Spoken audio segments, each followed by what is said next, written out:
আজকে আমি আপনাদের সবাইকে আমার বাবার এই ছোট্ট বাড়িটা দেখাবো, যেখানে আমি ছোট থেকে বড় হয়েছি। ছোটবেলা থেকে এখানে হাসি খুশি কান্না সব কিছু নিয়েই বেড়ে ওঠা আমার। এটা হচ্ছে আমার বাবার গ্রামের ছোট্ট একটা বাসা। তো এখানেই আমার বড় হওয়া, এখানেই শৈশব সব কিছু।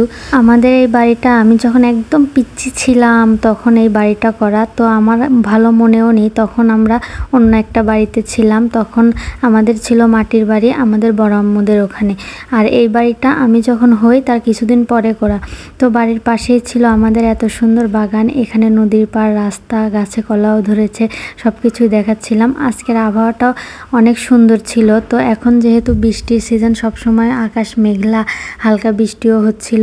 অনেক দিন ধরেই ভাবছিলাম আমাদের বাড়ির একটা ভিডিও দিব, কিন্তু ভিডিও করার মানুষই পাচ্ছিলাম না। তো আজকে সুমাইয়া ফ্রি ছিল, তো সুমাইয়াকে বললাম চলো আজকে আমার একটা ভিডিও করে দাও। তো সুন্দর একটা জামা পরে রং ঢং করে সেজে গুজে বাইরে বের হয়ে পড়লাম। তো ভিডিও করা শুরু করলাম। এটা হচ্ছে আমাদের সুন্দর একটি নদীর পাড়ের রাস্তা। আমাদের বাড়ির চারপাশের পরিবেশটা অনেক সুন্দর। আমাদের বাড়ির চারপাশে আম গাছ, কাঁঠাল গাছ, কলা গাছ সব কিছুই আছে। তো এখন যেহেতু কাঁঠাল আমের সিজন, তো গাছে অনেক রকম কাঁঠালও ধরেছিল।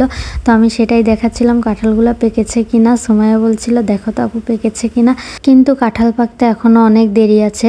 তো সবাই হয়তো এখন কমেন্টে বলবেন বাড়ি দেখানোর কি আছে। তো আমার কোনো কিছু ভালো লাগছিল না, ভিডিও করতে মন চাচ্ছিল। আর অনেকে জানতেও চেয়েছেন আমার বাবার বাড়িটা কেমন, কোথায়। তো আমাদের গ্রামের বাড়ি হচ্ছে সিংড়া থানার পুঠিমারি এলাকায়। তো তারপরে হচ্ছে চলে আসলাম বাড়ির পাশ দিয়ে, এদিক দিয়েও আমাদের বাড়িতে ঢোকা যায়। তো এখন গাছে অনেক রকম খেজুরও ধরেছে, অনেক রকমের খেজুরই আছে, ছোট বড় অনেক ধরনের। তো খেজুরগুলো এখনও পাকেনি, কেবল লাল হয়েছে। তো ওই তো আমাদের ওই পাশে আমাদের বাড়ি, এখানে অনেক ধরনের সুপারি গাছও লাগানো ছিল। আমাদের বাড়ির পাশে সব কিছুই পাওয়া যায়। এক কথায় গ্রামের বাড়ির প্রাকৃতিক সৌন্দর্য যেমন হয় আর কি। সবাই হয়তো গ্রাম পছন্দ করেন, আমারও গ্রাম খুবই ভালো লাগে, গ্রামে থাকতেও ভালো লাগে। গ্রামে সতেজ হাওয়া, ঠান্ডা একটা পরিবেশ অনেক ভালো লাগে। এই তো আমি রং ঢং করা শুরু করে দিয়েছিলাম। আমি যেভাবে ছোটোবেলায় দৌড়ে খেলাতাম বেড়াতাম, ওরকমই মন চাচ্ছিল একটু দৌড়াই, ঢং করি।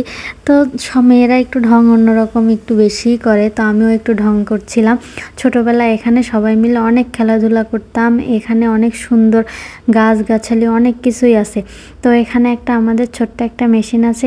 এই মেশিন থেকে আমাদের জমিতে পানি দেওয়া হতো। এক কথা ফসল ফলানোর জন্য যে পানির দরকার হয়, এই মেশিন দিয়ে দেওয়া হতো। ছোটোবেলায় দেখতাম যে আব্বু এই মেশিন থেকে পানি দিত, আর এখানে কত গোসল করতাম, কত মজা করতাম। কিন্তু এখন তো মোটর হয়েছে, এখন আর তেমন দিতে হয় না, তাও মাঝে সাঝে একটু হচ্ছে যে পানি দেয়। তো এখানে এখন তো ধান লাগানোর সিজন, এর জন্য বিছন বুনেছিল। আপনারা হয়তো অনেকেই চিনবেন, গ্রামে ধান লাগানোর জন্য আগে হচ্ছে বিছন বোনা হয়। তো এখানে অনেক মুরগিও ছিল, আমার এগুলো করতে খুব ভালো লাগে। তো মুরগিগুলোকে তাড়িয়ে দিলাম, তারপরে চলে আসলাম বাড়ির এখানে আমাদের একটা সাজনের গাছ আছে। তো পাতাগুলো ছিঁড়ে আমি একটু হচ্ছে ঢং করার চেষ্টা করছিলাম। ছোটোবেলায় যেমন পাতা দিয়ে খেলতাম, ছোটোবেলায় সবার হচ্ছে যে কতই না স্মৃতি আছে, তাই না? তো এই তো আমাদের বাড়ি, আর এটাই ছিল আমাদের আশপাশের পরিবেশ। তো সবার কেমন লাগলো অবশ্যই কমেন্টে জানাবেন।